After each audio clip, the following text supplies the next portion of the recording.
Yeah, thanks. The topic is robust and modern CI/CD pipelines. Let's see what the actual presentation, the contents will be. It's going to be about CI/CD and pipelines, but it's actually quite a lot focused on testing, and also how you set up your projects for development, because I believe those things are really closely tied together.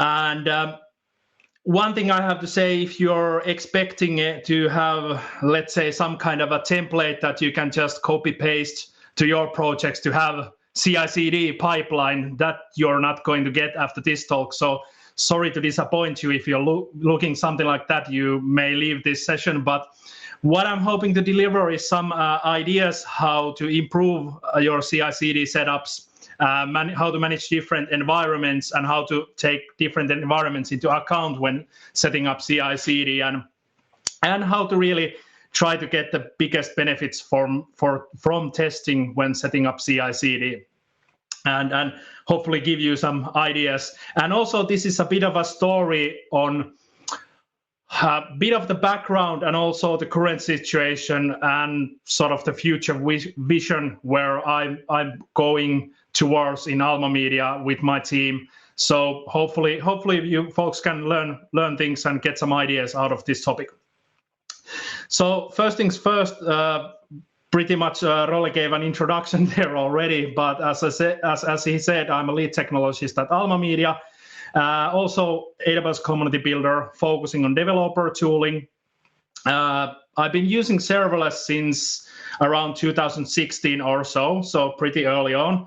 There was the joke that in job requirements there might be like 5 years of serverless, which is impossible, but I'm getting quite close to it, or pretty much there now, hopefully.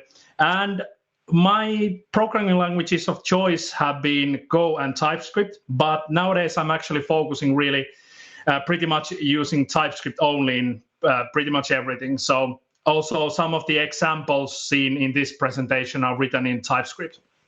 And there's also my contact information there. And I work at Alma Media, which is, again, a media company and also a digital services company. And we have all sorts of different products, from housing to recruitment to news and entertainment and various data services and professional services and what have you. We have a lot of different brands. But I work at the ICT in a team that provides these shared services and data platform and analytics, and also a single sign-on. And also my role is a bit of this like in-house developer advocate. So I work closely with all the different teams at Alma. Just few numbers about Alma. We have around 1,500 employees. The headquarters is in Finland, Helsinki, but we have a lot of businesses in Eastern Central Europe as well. We've been to AWS since 2012 or something like that, and again started using serverless around 2016. And on that note, we have about 1 billion Lambda invocations a month. So we're trying to utilize serverless as best we can. And if you want to learn more about how we use serverless, there's a couple links that you can learn or read or listen to some more, but that's about it. This talk is about CI/CD, but the context here is CDK, because that's a tool that's heavily used in Alma Media today. We actually started pretty early on. I think it was late 2018 when we started using CDK in production. That was like really early version at the time, and the CDK documentation had a big disclaimer in their website saying that do not use CDK in production. But we like those bleeding edge challenges, so we went ahead and used it, even though with ignoring the disclaimers in the documentation. But we've been quite happy with it, and more people in Alma Media are using it. And I'm going to give you a really quick introduction to CDK, just because I want to, spread the knowledge about this nice little framework, but also it gives a little bit of background to that actual topic of the CI/CD setups that I've done myself. So CDK, it's an open source software framework that allows you to define your AWS resources by using familiar programming languages. There's TypeScript, JavaScript, Python, Java, .NET, and there's also a Go support coming at some point. I don't know when, but maybe this year at some point. But I think the most used one is the TypeScript. And that's what we mostly use. We have some Java and Python CDK projects, but we mostly use TypeScript. And here's an example of a CDK stack. This is some kind of a stack I made just for an example here. And it basically defines this some kind of a serverless message processor. It has an SNS topic that Lambda function is listening to and then writes something into the Dynamodb table. So here first we have it's CDK. You write it in object-oriented paradigm, and you write these constructs that extend CDK-based constructs, and then you define your whole infrastructure using these classes and object-oriented programming, and pretty much you describe your infrastructure as a tree structure. And here's an example class that I'm calling notification to Dynamo stack. I like to name these stacks with some meaningful names. It defines an SNS topic here, so a one-liner for SNS topic. The great thing about CDK, it provides real nice sensible default, so you don't have to configure things unless you really want to configure things. So you can leave some sensible defaults for the CDK to figure out, so you get going pretty fast with CDK. Then there's a Dynamodb table resource. Again, pretty straightforward. You basically define what's the partition key gonna look like. In this example, I'm only using partition key, but you could define the sort key in similar way and things like that. But this is again for our demonstration purposes. Then there's a Lambda function. I'm defining a Node.js-based Lambda function and giving it some environment values, basically pointing here that what the Dynamodb table name is. So I'm referencing to these variables. I'm here storing the Dynamodb table as variable and then later referencing to it and fetching this table name attributes from it. So it's really nice programming model for your infrastructure. Then I'm assigning or adding a subscription from the SNS topic to the Lambda function. And finally, and also this step grants the Lambda function the sort of, or adds the trigger from the SNS topic to the Lambda function and all the necessary permissions related to that. And then finally, I'm also granting write data access to that specific Lambda function I have stored in the fn variable here. I'm granting only write access to that table I created above. So that's a real easy one-liner to define only really granular access. This doesn't give read access. This only gives write access to that table. So one of the benefits of CDK is that it's really easy to define like granular access and use, that good old-fashioned least access principle. And finally, I'm exposing the topic so I could use it in another stack maybe that pretty much in the background uses CloudFormation exports or outputs to achieve that functionality. But this is how I use CDK. And this is what basically this stack does. So there's resources, and then these resources are called constructs, or actually everything in CDK is a construct, but that's for another talk. And then I have a stack that contains some of the constructs, and then I have a CDK application, which is not shown in the screenshot, but CDK application can contain many stacks then. So this is your kind of a source code for your infrastructure. Then you use CDK CLI to execute the source code, and that synthesizes it to Cloud Assembly, which is basically CloudFormation templates that the CDK generates, and then some JSON manifest files that has pretty much mappings to various parameters that will be used in the CloudFormation templates, and then some zip files that contain your, let's say, Lambda functions or other assets, which then get deployed. When you start deploying, those are uploaded into S3 in the background. And once you actually deploy using the CloudFormation service, it uses those assets or references those assets in the S3 bucket in the CloudFormation template that will be deployed. So that's how you end up with actual AWS infrastructure. So it uses CloudFormation service in the background. If you want to learn more, I had actually last autumn, I had in the same AWS Nordic stream, I had this 2-hour deep dive into CDK. So if you want to learn more about CDK, definitely check that one out. There's quite a lot of talk about CDK there. But that was just the introduction. So now to the actual topic. Quite often, there's a situation that people decide that, okay, now we're going to need some CI/CD into our projects. And unfortunately, too often that happens to be in the really like in the later phase of the project, in the really like last meters, like when almost everything else is done. And I'm not saying I'm any better at this. I'm still like facing all the time these situations that at some point I realized that, okay, now we're pretty much done, but we still need to, at least improve the CI/CD setup or even implement it. And it's often and also the reason I really wanted to have this talk is often the talks about CI/CD and pipelines and deployments and continuous delivery, everything related to this kind of topic, they sort of start from the assumption that you have some existing project somewhere, and then you just sort of glue together some CI/CD into that, like just order a box of DevOps from somewhere delivered to your your cloud, that here's some DevOps and now you have CI/CD.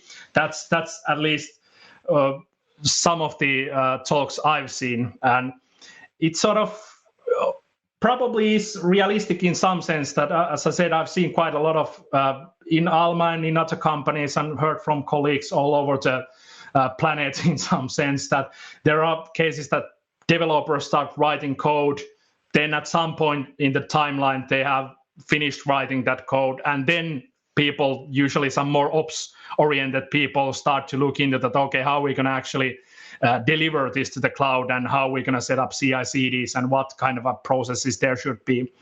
So I think this whole, process of implementing CI/CD should be looked a bit differently.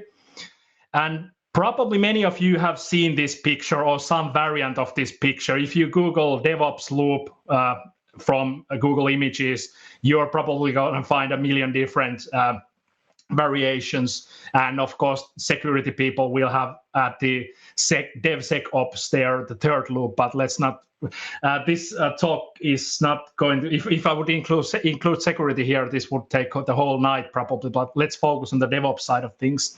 So this is kind of the loop that, okay, you're planning something, then you're coding something, you build something, test it, release it, deploy, operate, and monitor, and on it goes in a kind of infinite loop. It's like continuous improvement in some sense. But when starting a new project or trying to improve existing projects, I feel that to improve the CI/CD setup, you should first really put effort for this first dev loop here. So how developers are developing, how they're writing code, how they're building, how they're testing. You should really put effort to that, make that really easy and fast. So that actually will affect the second loop. It will make the deployment and operation and monitoring and releasing everything in the second loop. It will make that one faster and also maybe a bit more reliable. At least I like to think so, that if you put a really good effort for the first sort of phase, the development and testing and everything, it will make actually, at least it will make it easier to improve your deployment steps. So the talk is about how to achieve faster development cycle, because that will affect the later phases of CI/CD. how to have more and better tests, because tests are quite crucial to the CI/CD setup, or at least to have robust CI/CD setup. And finally, how we can trick developers to do this all. So I myself identify as a developer, not an operations person or systems administrator or anything like that. But it is a fact that even in teams that really try to, or really succeed in, implementing the DevOps kind of way of doing things, that all the developers are really cloud native and contribute to the infrastructure code and things like that. Even in those kind of teams, the fact is that some people are more comfortable with these, like these tools, such as defining using CI/CD services, configuring your pipelines, and how stuff gets deployed, and working with IAM policies and other kind of permissions that you need to have secure deployments and things like that. So there always are persons who are a bit more comfortable with that.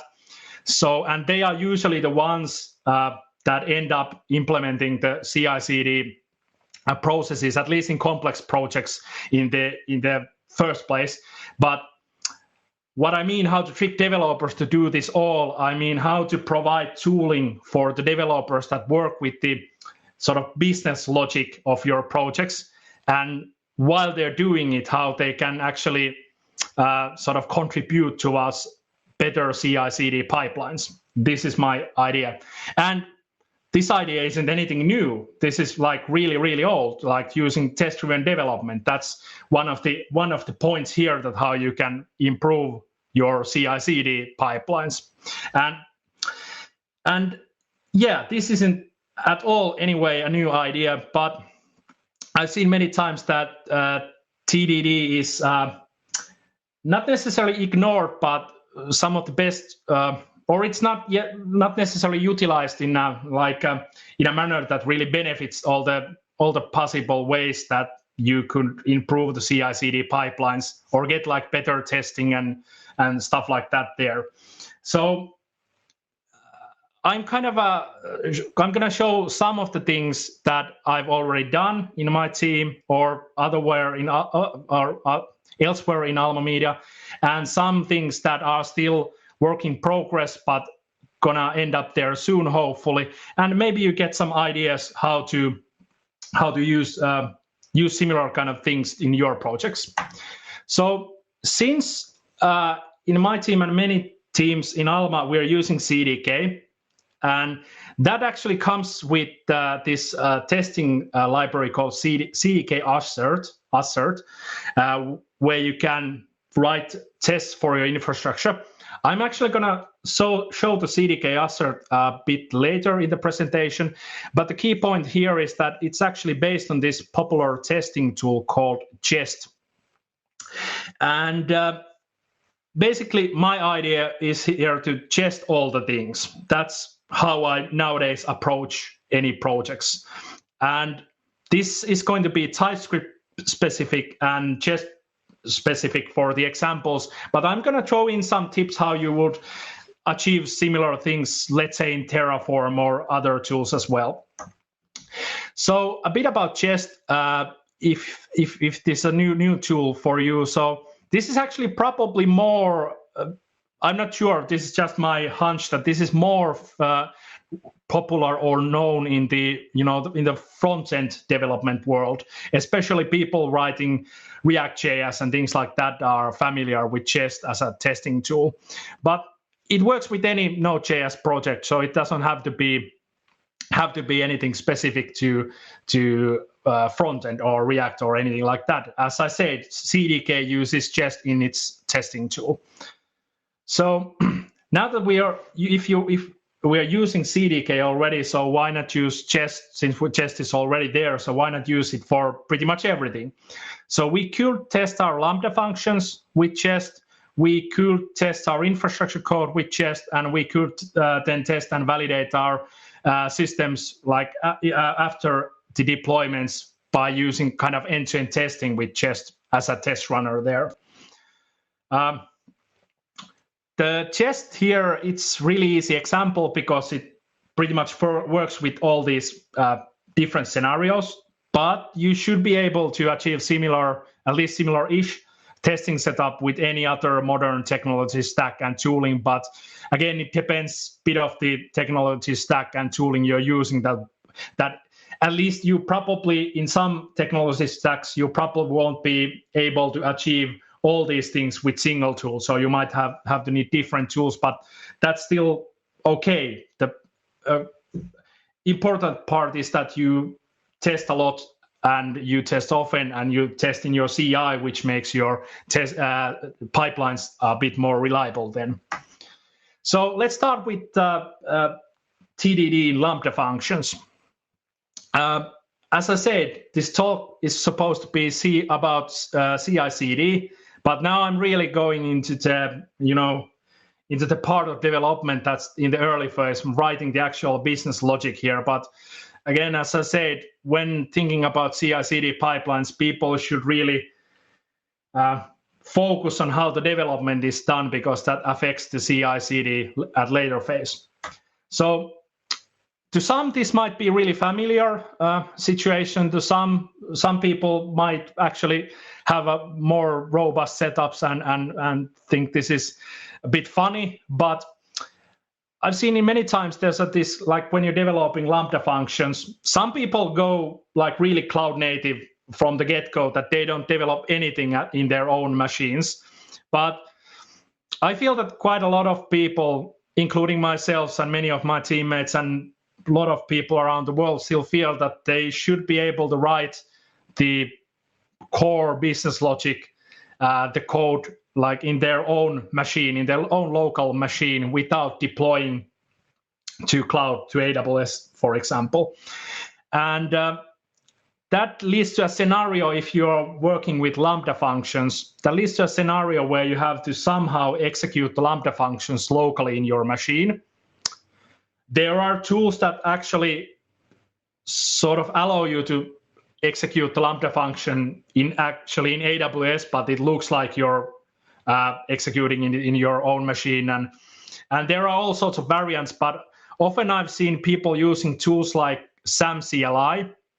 SAM-CLI is the serverless application model from AWS, where you define your infrastructure by using CloudFormation, but it has some helpers for defining Lambda functions and APIs and things like that. But SAM-CLI comes with this local invocation model, where you can, as it says, you can invoke Lambda functions locally on your own machine. So it pretty much emulates the Lambda runtime environment. And it can use Docker containers in the background to sort of emulate the local environment as close to the real Lambda function runtime environment. And then there's like more low-level tools as the LampCI Docker Lambda, which at least some point the SAM-CLI used in the background. I'm not sure what it does nowadays, but Docker Lambda is a project that provides these Docker images that again are as close as possible to the real Lambda execution environment. And using tools like these and trying to run the Lambda functions locally often led to a situation where a developer is first modifying the code, then maybe doing some build step, maybe in the Docker container, and then executing it locally, and then checking what's the output. So in other words, console log driven development, or whatever system print, depending, or FMT print line, or what language you're using anyway. But the point is that often it leads to a situation where you're just modifying the code, building, executing, seeing the output, and then doing it again and again and again. So that's not necessarily the fastest, especially if there's containers involved. That adds another, not necessarily a too long latency to it, but it still makes it a bit slower again. And what I've been using lately and trying to push more in the company is actually preferring, now that we are more focusing in TypeScript, writing the Lambda functions with TypeScript, is actually not invoking the functions locally. Instead, using TDD with Lambda functions. So basically, we're testing our Lambda function handlers. Of course, we're still testing, especially if it's a bit more complex function, we're still doing unit testing for the functionality within the single Lambda function handler code base for smaller parts of the code base.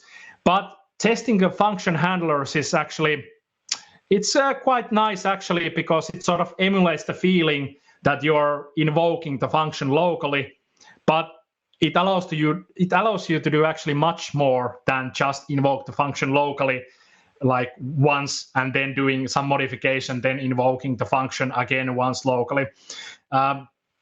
Because by testing the function handlers, you can more easily provide different kind of inputs and expect different kind of outputs in different scenarios.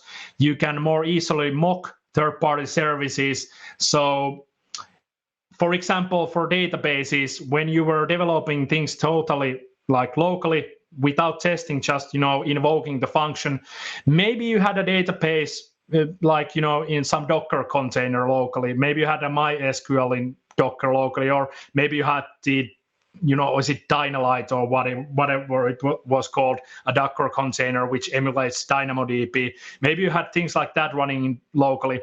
But when you were using those tools and invoking the function, you're usually testing for the happy path. But when you're testing the Lambda function handlers by actually using testing tools, you can more easily simulate situations that are something else than the happy path. For example, you can have the database to return corrupted data or something like completely missing data, and you can run those tests really easily for different situations. So that's why I think it's better to actually use just testing for the function handlers as well. Regarding that, I've been working with this little helper library. I sort of wanted to open source this for like before this talk, so you all could go and try it. But unfortunately, it's still like really work in progress. I've been really busy with other things. But maybe at some point near future, I'll open source. This isn't anything like this isn't going to change the world or anything. This is just a little helper library that uses few conventions over configurations, and it just makes testing Lambda handler functions with Jest so much easier. You can, once you have you basically define input JSONs and output JSONs that you expect to have, and maybe some mock data in a JSON file, and those JSON files have certain naming convention, and then you pretty much can add these one-liners for different test scenarios. There are some options you can configure, and also add some different hooks to specific scenarios. But most of the simplest cases you can test with these one-liners. So that's really nice thing to get you going really fast with testing Lambda functions with Jest. And as I kind of already said, that using these testing tools, they often have these, no matter what the tool, but Jest as well has this watch mode. So it's really it really easily provides you this fast feedback loop when you're developing your stuff. So in this example, I'm only running tests for this specific Lambda function in watch mode. So when I'm changing the source code, the tests run again and again and again and again. So I get really fast feedback from what I'm doing.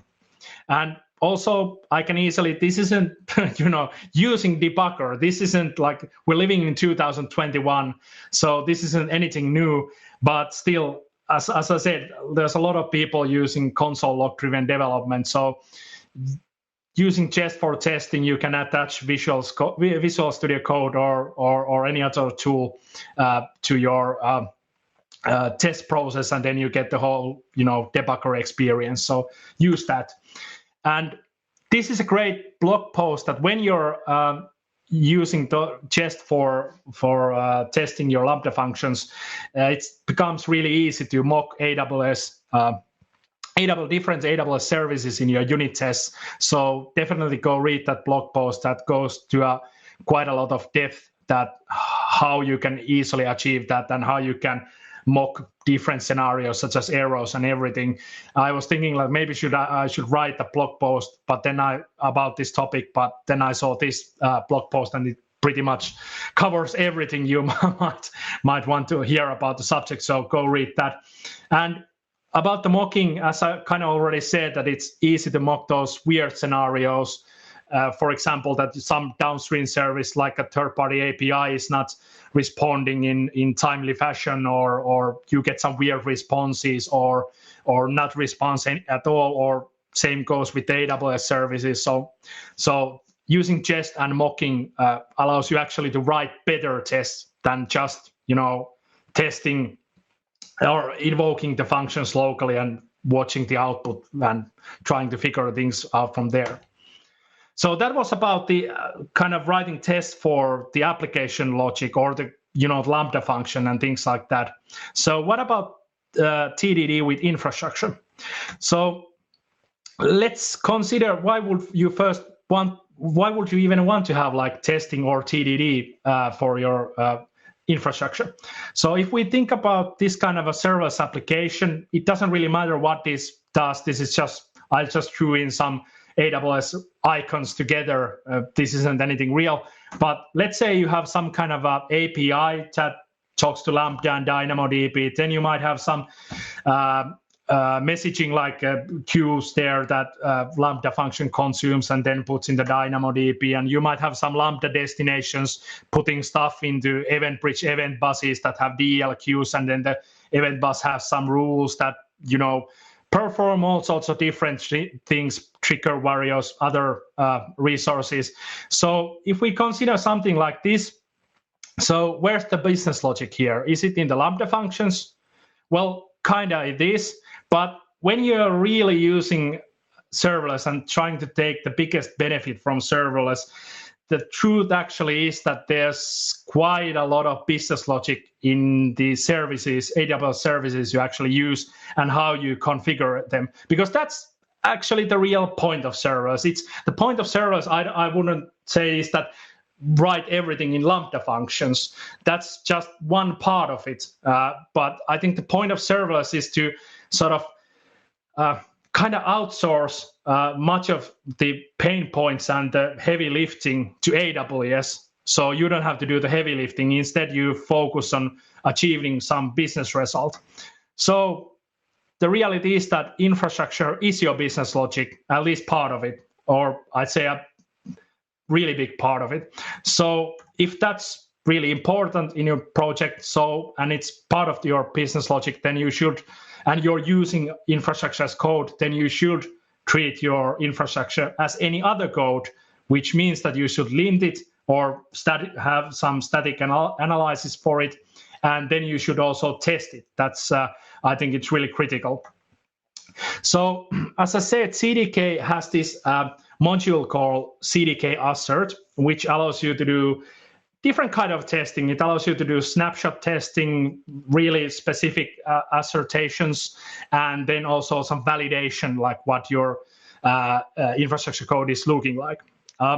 Here's an example on the right side about some silly test. It isn't a real like from any real project of mine or anything. I think this might have been even from CDK documentation, or I picked it up from somewhere or something like that. But it just has two different tests that define a CDK application and a stack, and then define some resources into there. And there's actually, it's using a custom construct that you have defined. If you want to learn about constructs, check that CDK deep dive from last spring. It should be, last autumn, it should be on the YouTubes of AWS Nordics. But anyway, it's creating a custom construct, and then it's testing actually that if the custom construct is assigned to a stack, is there, in this case, is there a CloudWatch alarm defined regarding the SQS queue with specific attributes? Also, it's testing that has the dead letter queue, does it have expected retention period for the messages? So you can start defining these kind of tests. for CDK. Some have asked that why would you use CDK or any other tool that generates CloudFormation if you have to test then things that it provides expected results. Since if you're writing CloudFormation in YAML or JSON syntax, you're getting what you're writing. That's fair point in some sense, but the whole point of CDK and similar tools is to actually allow you to be a bit faster, because as I showed in the first part, in the beginning of the talk, there was the demo with, or the example stack with CDK. You can get pretty much an awful lot done with just few lines of code that would require hundreds and hundreds of lines of CloudFormation.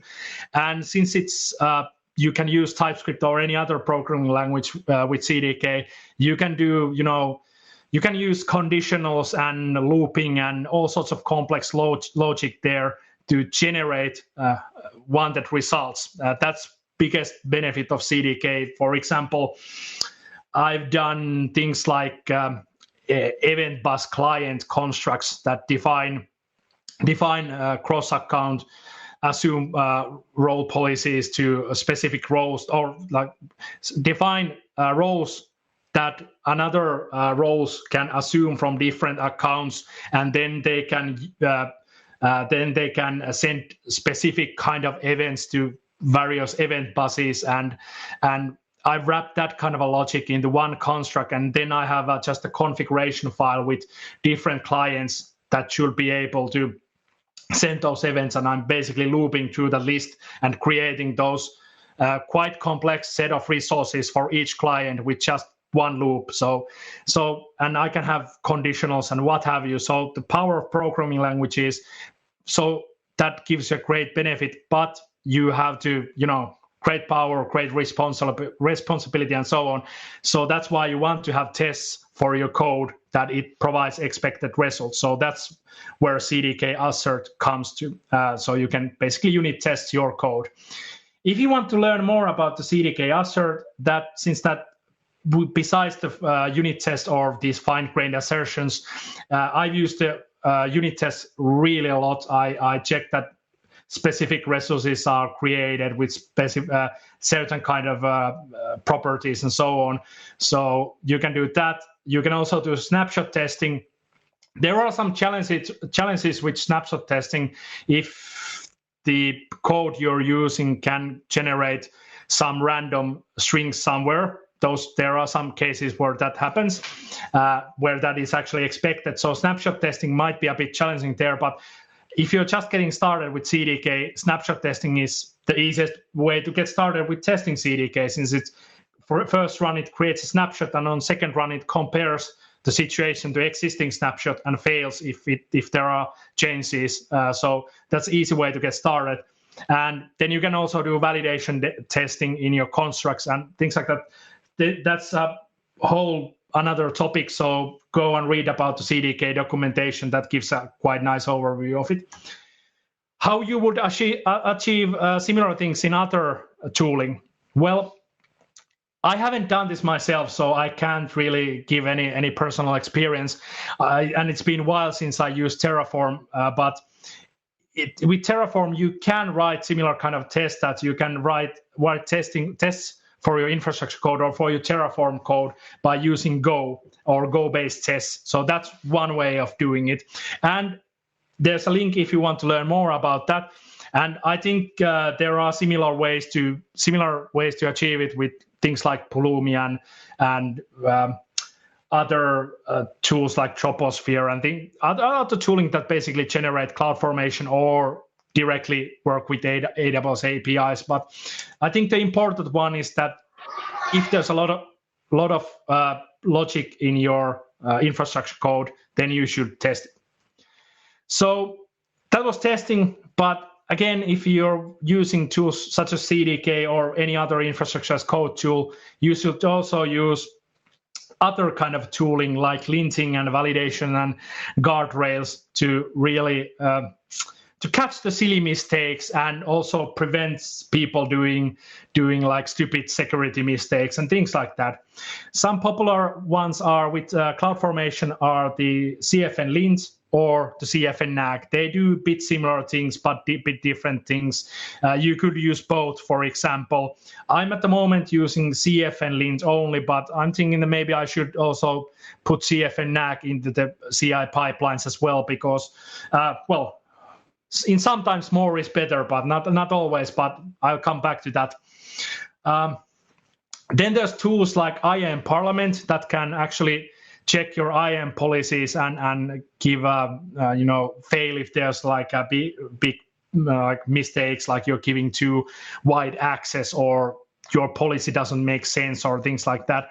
This I haven't yet used as part of my CI pipelines because I haven't really figured out how to best sort of get this working with the CDK or the cloud formation generated by CDK, because this doesn't really work with cloud formation. This expects to get these JSON IAM policies. So probably some scripts are required to get this working with cloud formation, but we'll see. But this is definitely an interesting tool. Of course, when you're using CDK and you're using those grant methods that you're granting specific access between two specific resources, you're not usually going to end up in a situation that you have IAM policies that don't make any sense at all, or that give really wide access that use wildcards. But even so, mistakes can happen and bugs can happen in code, so it would be nice to have this as well. Then there's tooling called CFN Guard that allows you to define these rule sets files. Pretty much you're saying that there's a screenshot from the documentation that you're saying, like you're specifying a CloudFormation or AWS resource in the CloudFormation syntax, and then you're specifying a certain property of it, and you're saying that if it has to be a specific value, for example, here it's saying that it's referencing this variable and pretty much saying that EC2 volumes have to be encrypted. And it's saying that the volume size shouldn't be under 100 gigabytes or something like that. This is just an example, but you could really start specifying complex guardrails, and then you could run if you're using CDK or any other tool that generates CloudFormation, then you could run the generated CloudFormation against these guardrails and get errors or fail the CI pipeline if there are errors with it. So definitely consider using something like this. If you're using CDK, you could possibly use also a more CDK native approach to sort of achieve the same kind of a functionality to guard against mistakes. But I still think the CFN card is a good idea to have in your CI pipeline, but that of course depends on your scenario. But if you're using CDK, one thing you could do is use aspects. Aspects in CDK are this special kind of sort of class, or you define these classes that implement this iAspect functionality. And once you synthesize your stack with CDK, it basically visits all those aspect classes, or those classes that implement the iAspect. And then with the aspects, you can, while it visits the different constructs in your construct tree, or in CDK, because you define your infrastructure by using object-oriented programming, the result pretty much is a tree structure of different AWS resources. And in CDK, those are called constructs. So once you have defined some aspect class, it will visit all the constructs in the construct tree, and it will check, depending what you write, what kind of logic you write in the aspect, it can check for various properties that do they match an expectation, or you can actually modify the resources. There's a screenshot from the AWS documentation where it's basically this bucket versioning checker class that implements the iAspect. And while it visits every node, it checks if the node here means a pretty much a AWS resource in the resource tree, if you think about the infrastructure as a tree of resources, just to simplify a bit here. So it checks if the resource is type of S3 bucket. If it is, it then can check that, okay, does it have version configuration enabled? If it has, is the version configuration, does it have status, and is it enabled? And if not, it will actually mark it as an error that the bucket doesn't have versioning. This way you can start implementing your own specific kind of validation to your CDK code. But you can also modify the code via aspects. So one thing I've been playing around lately is that for non-production or let's start with the production actually. For production environments and similar environments like staging, I'm actually going through all kinds of resources and checking if they have this field that describes the removal policy. And if they have, I'm gonna like sort of double check it or set it to retain, or at least checking if it's not checked to retain. But the next step is that I'm trying to modify the code in such way that it will actually explicitly set it to retain. So in the case if someone actually destroys the CloudFormation stack that is handling the production environment, of course it will have termination protection and everything, and you shouldn't have too many people have access to the production environment to modify it or in that sense. But anyway, if the worst case happens, at least if there's, let's say, an S3 bucket with some crucial data, it should have removal policy of retain so that the S3 bucket won't get deleted, or database table in DynamoDB or what have you. So aspects can achieve something like that. In the other end, for development environments, I could enforce that the removal policies destroy. So when I destroy the stacks, it will also clean all the resources that I don't really need. So that's one way you could use aspects. So definitely, I haven't used them that much yet, but they are kind of a hidden gem in CDK. So I think that this year I'm going to use them a lot more. So finally, we're coming to end-to-end testing or infrastructure. Now that you've defined tests for your application code and for your infrastructure code, but you haven't actually deployed yet anything. So all the testing is just happening locally in your machine. But once you have deployed something, you really should validate it, that the code, all the code, the application code, the infrastructure code, everything is working as expected and providing an infrastructure or a system that works as it should work. So we really should end-to-end test our infrastructure. And again, there are different ways of doing that. There are a lot of tooling that you could utilize. One thing that we have previously done is that we're developing a lot of APIs. Some of them are GraphQL APIs, some of them are REST APIs. And a lot of times we had these, like, let's say, Postman collections or other ways of running, tests against the API, sort of contract testing. But that works kind of, and it's still a good idea to have, let's say, Postman collections for APIs to verify the contract of the APIs. But if you have a system that actually consists of many things, not just HTTP APIs, you might want to do something different.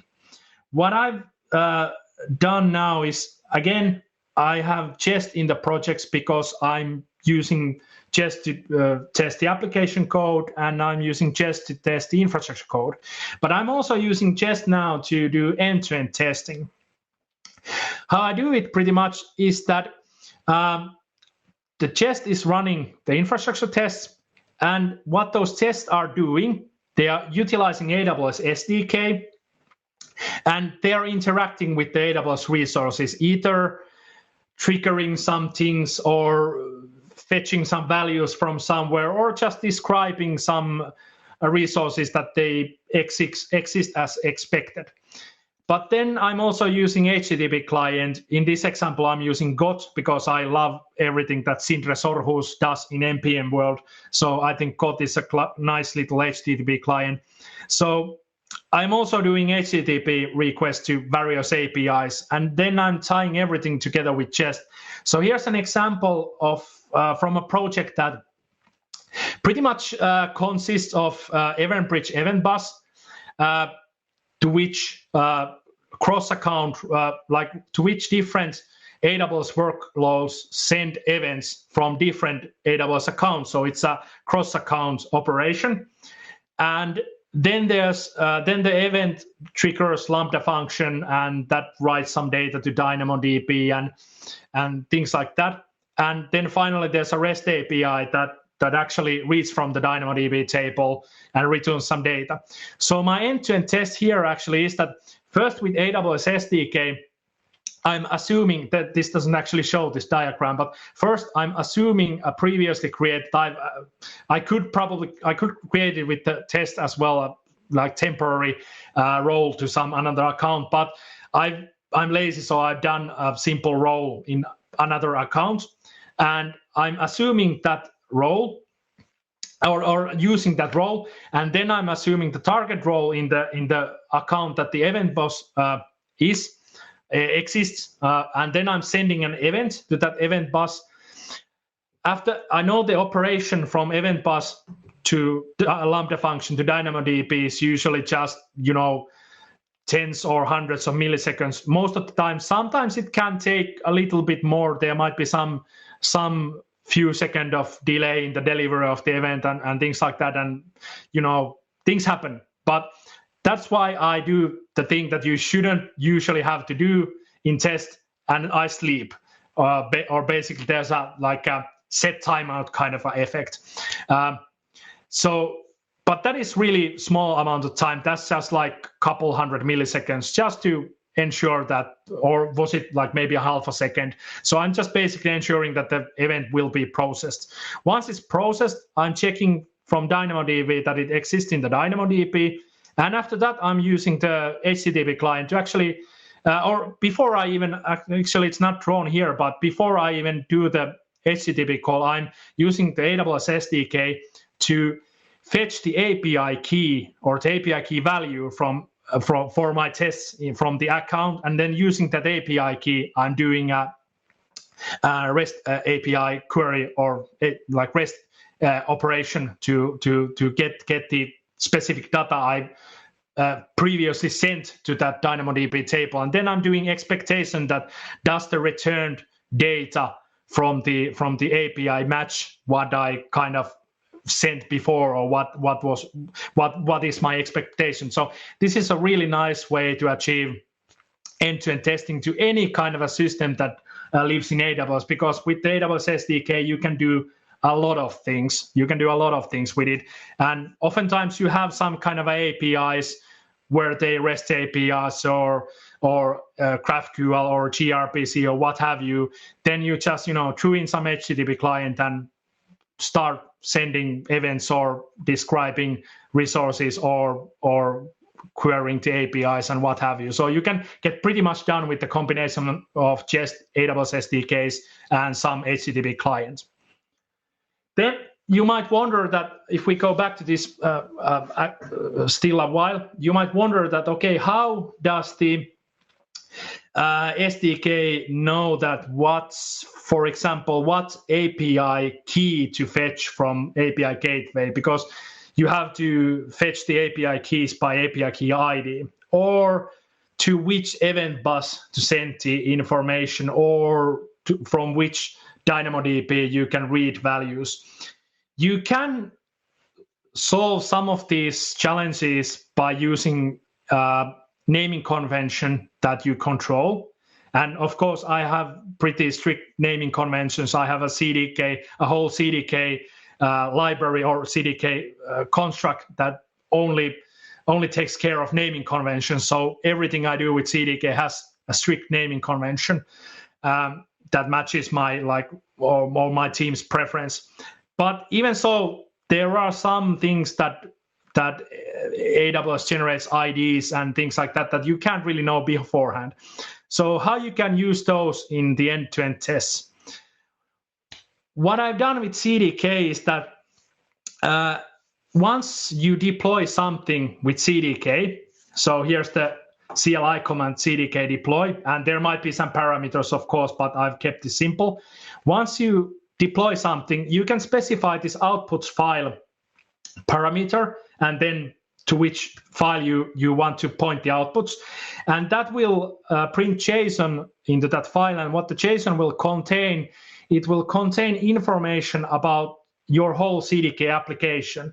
So in this example, the CDK application contained 4 stacks. It contains a stack that handles the database or the Dynamodb table. It has a stack that manages the API gateway setup and functions related to that. It has some backups. I actually have a CDK construct that easily defines AWS backups for everything in the account that can be backed up. Then it has the stack for event bus and related roles and policies and Lambda functions and what have you. So once I have those stacks and they have various outputs, then I can, if I specify this outputs file, it will actually print the outputs into the JSON file, as seen in the picture. This is pretty bad example in such sense. This is from one of my demos just, but it still has a lot of these outputs that have these generated names. But if you create the outputs or the CloudFormation outputs yourself by using new CDK CFN output, it will actually have these bit more readable names there, so they are easier to access programmatically. But of course, you can script away from these. Like you can do something like object keys and then loop through them and get matches that start with specific prefix or something like that. There are a million different solutions what you could do. But now you have some outputs, and this isn't CDK specific. You can achieve similar things with CloudFormation, and I could almost bet you can achieve something like this with Terraform and other tools as well, because it's just pretty much describing the environment. So now that you have, and even if a tool doesn't itself support, writing to a file, you can always pipe your STD out into a file and then parse that file or something. So usually there are ways to achieve this no matter what tool you're using. And once you have this sort of kind of a configuration file or a file that describes your environment, you can then use those. You can use the tests that you have defined with the Jest framework, and you can use these values there. So even if you have multiple environments and you can know all the values beforehand, you can still read these dynamic values after the deployment, because end-to-end tests are something that you want to do after the deployment, because you can't really test you can really test a system that doesn't exist yet or is in the previous state, because you want to test the latest state of it. So after the deploy, you will have this information and you can use it for testing. One example is that I have the API key ID here. So in the test, I will use AWS SDK to fetch that API key value by using that ID, and then using that value it gets from API gateway, it can do the HTTP queries to that REST API. And there's also the address of the REST API and things, and also the pretty domain and things like that. So this gives you a lot of flexibility and power at the same time. And here's just an example how it can look in the command line if you run this example setup with test that is sending events. And one important note is that this is, of course, a demo. This doesn't contain, this is just 4 tests, so this is really simple. But I wanted to put this, that always test for the unhappy path. Don't just test for the happy path.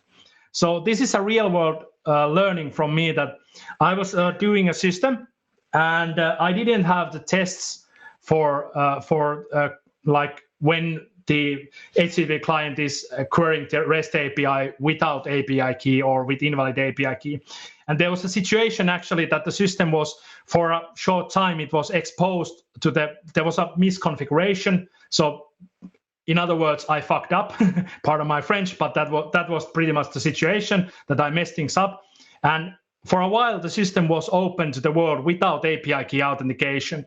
The good thing is that this was a development environment and didn't have any customer data or anything like that. So it was just like, okay, whatever. But if I would have continued with this without these tests, maybe I would have had a situation at some point that there would have been the API up and running without any authentication. Of course, you can get to this discussion that API key isn't the best sort of authentication by itself. There are better ways, JVTs and IAM-based authentication if you're doing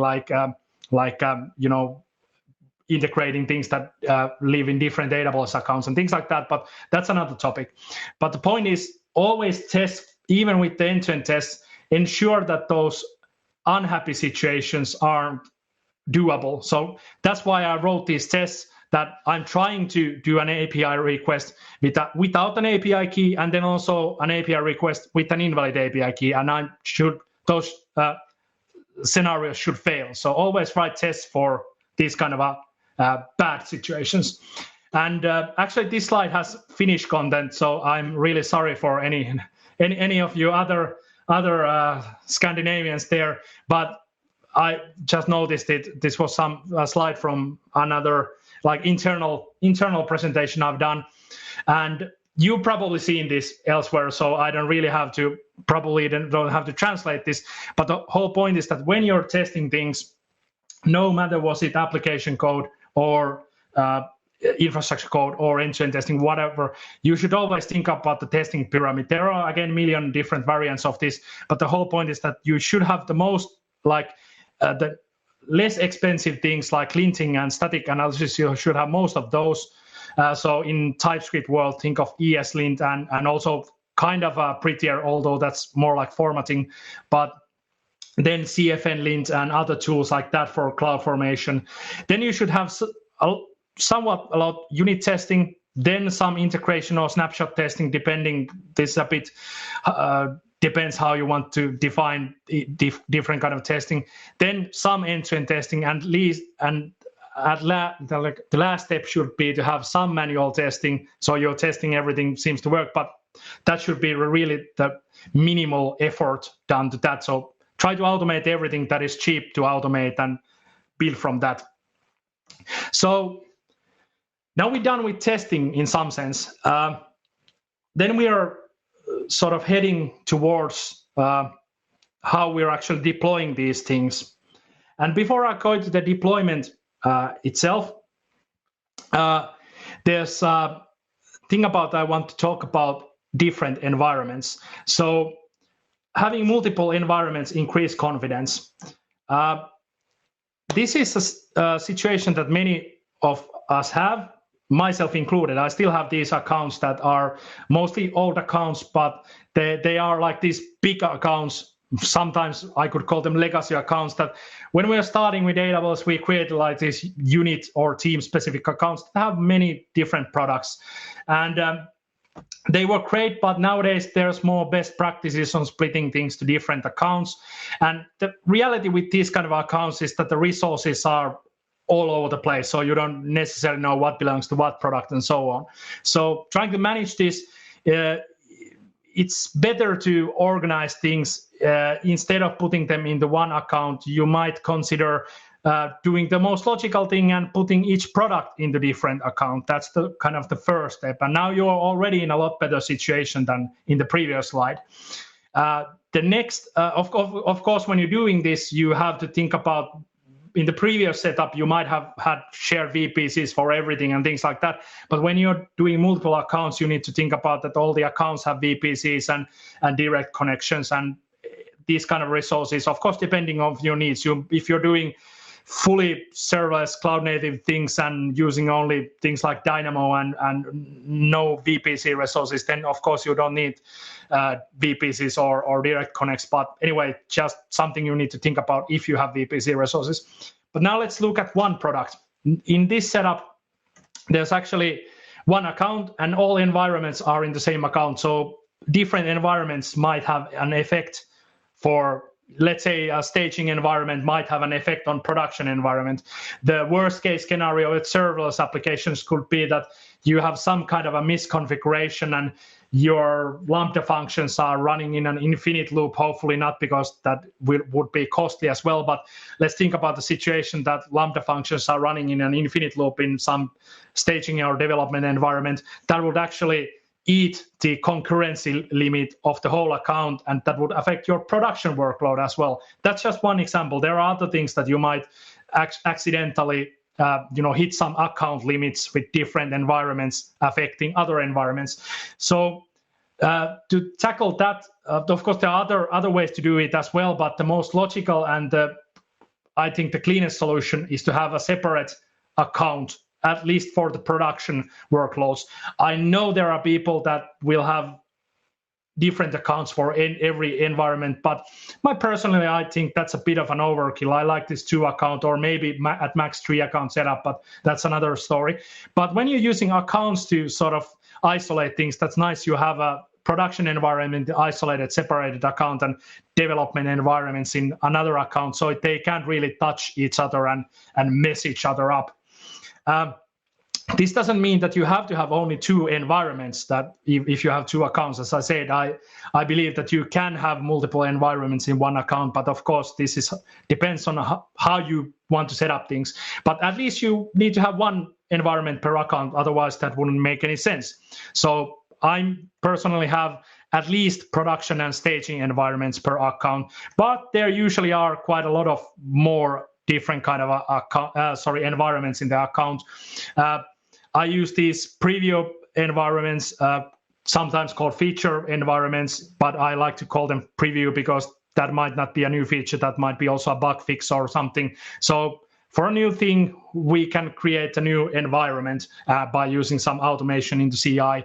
And then we have pre-staging and pre-production just to ensure that deployment succeeds and end-to-end tests succeed before deploying to staging or production.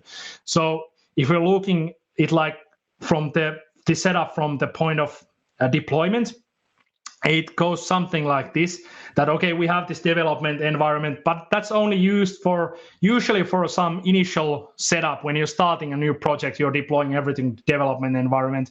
And after that, we're not yet fully utilizing the preview environments, but that's something we're really aiming towards. But with serverless, new environments are cheap and easy to make. If you have a lot of VPC-based long-running resources, then the preview environments might not be your thing, so you might have the development environment, but whatever. This is just something we're doing mostly already, some things we're improving all the time.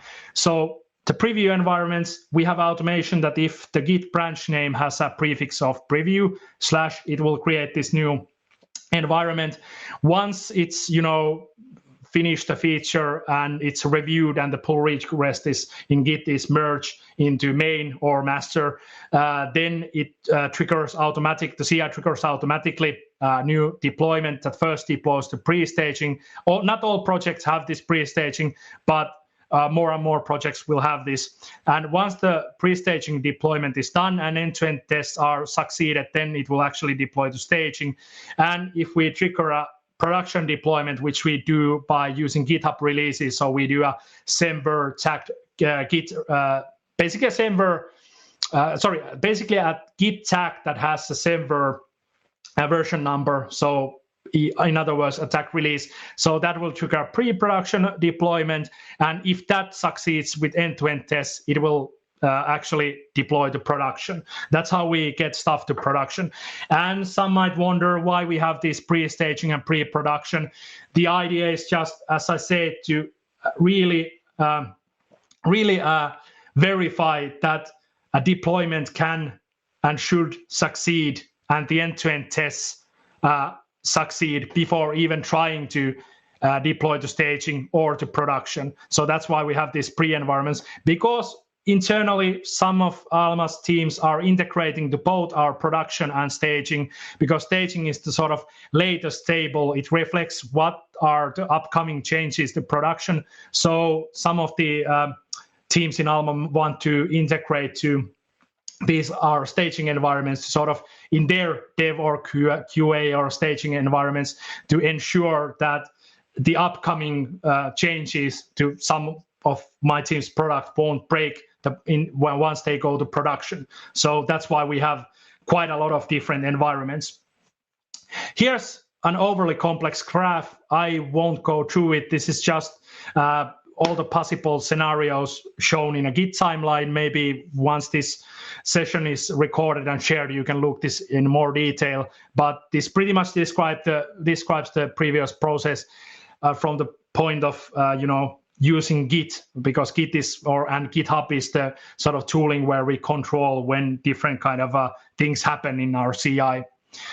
And here's the same thing in a not so complex graph. So if we skip the first development environment, which is usually only used for initial stuff, then the idea is to use these preview environments, which triggers a new deployment to a new environment in CI.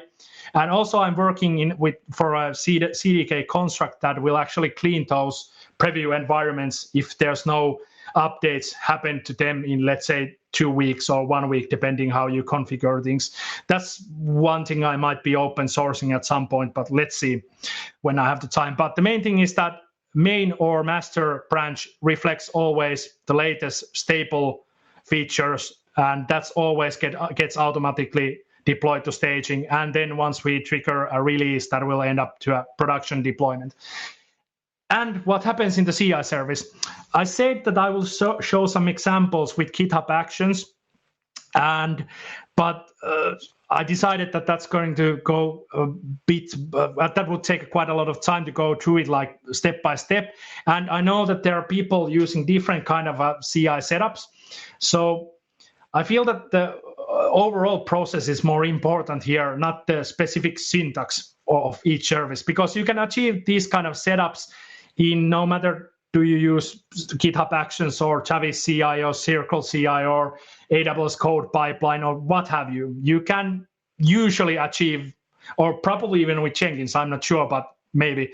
I'm lucky in the sense that I haven't had to touch with Jenkins, so I can't speak for Jenkins. But the idea here is that, again, as I said, we have quite a lot of those environments. So we have some logic in the CI. Actually, this doesn't. This is a badly drawn figure because this doesn't talk about. Well, it does talk about the preview environments. Yeah, it's just so small text. But the idea is to do as much as possible concurrently or using the parallel jobs. GitHub Actions has these parallel jobs. Pretty much you define steps, and then the following step will, or the step after the parallel jobs, has a dependency to list of different steps or jobs. And same thing for Travis or whatever should be possible. And with AWS Code Pipeline, you can also do like this parallel task or jobs or whatever they were called in there. We have been using Travis CI for long. We have some Jenkins. I haven't had to touch it, but even so, we have those. Nowadays, we are mostly aiming to use GitHub Actions and also AWS Code Pipeline. So those are our two tools of choice. But the idea is to do as much as possible initially concurrently or parallel. So these things like linting things, building things, testing things, like you could do this in one step.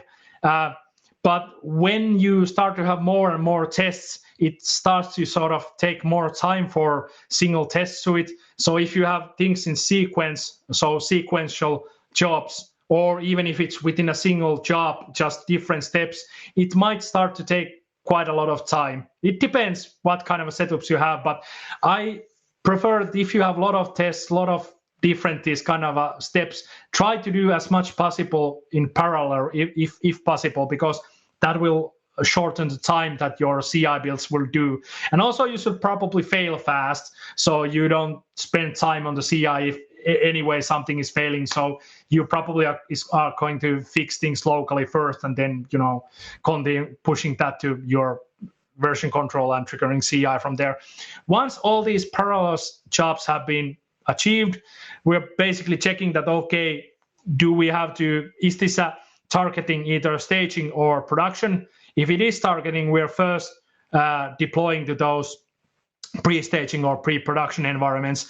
And this doesn't actually show the end-to-end test, or it kind of has. It's talking about acceptance test here, but basically run end-to-end test. If all goes well, then continue with the staging or production deployment.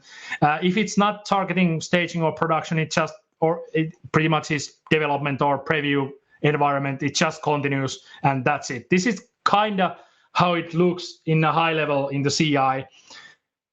Again, if you want to deploy with confidence, you shouldn't deploy anything unless you know all the steps like installation, linting, static analysis, different kind of tests, which you should have a lot, and builds and everything have succeeded. So don't try to deploy anything before those are successfully executed. And even if you deploy, then you might want to have these verification environments, not necessarily, but I found that a good practice. So we have those pre-staging, pre-production that we deploy the first, so we get a confidence that, okay, it probably is going to, based on that the deployment went okay for pre-production, that will probably mean that the deployment will go okay for the production as well. And then we do end-to-end tests. Here's a screenshot from what it looks like from GitHub Actions point of view, that once we have, before even the production release happens, there has of course been the preview environments and pre-staging and staging and what have you. But once we trigger a production release, what it will do in the CI, this is just one example. This doesn't have all the steps I've described before, but it installs dependencies and stuff like that. Then it does linting, it does testing, and it builds the different assets, and then deploys to pre-production. Once it has deployed to pre-production, actually, before I continue that, you can see that there's times here. So these are pretty simple because these don't take that much time. But if you let's say that each step will take 1 or 2 minutes, and you have 10 steps, so having these sequential would take 10 or 20 minutes. That would be a long time. So try to put things concurrent or parallel, so you get the benefit of faster CI builds there, if your CI system supports that. Most modern should support that. Of course, there's pricing and things like that you have to account for, but if it's based by the minute, it doesn't really matter if you're doing them that much, at least if you're doing them sequential or parallel. So, but again, depends on your setup. But once we've deployed to pre-production, we're running those end-to-end tests with Jest to pre-production, verifying that everything works as expected.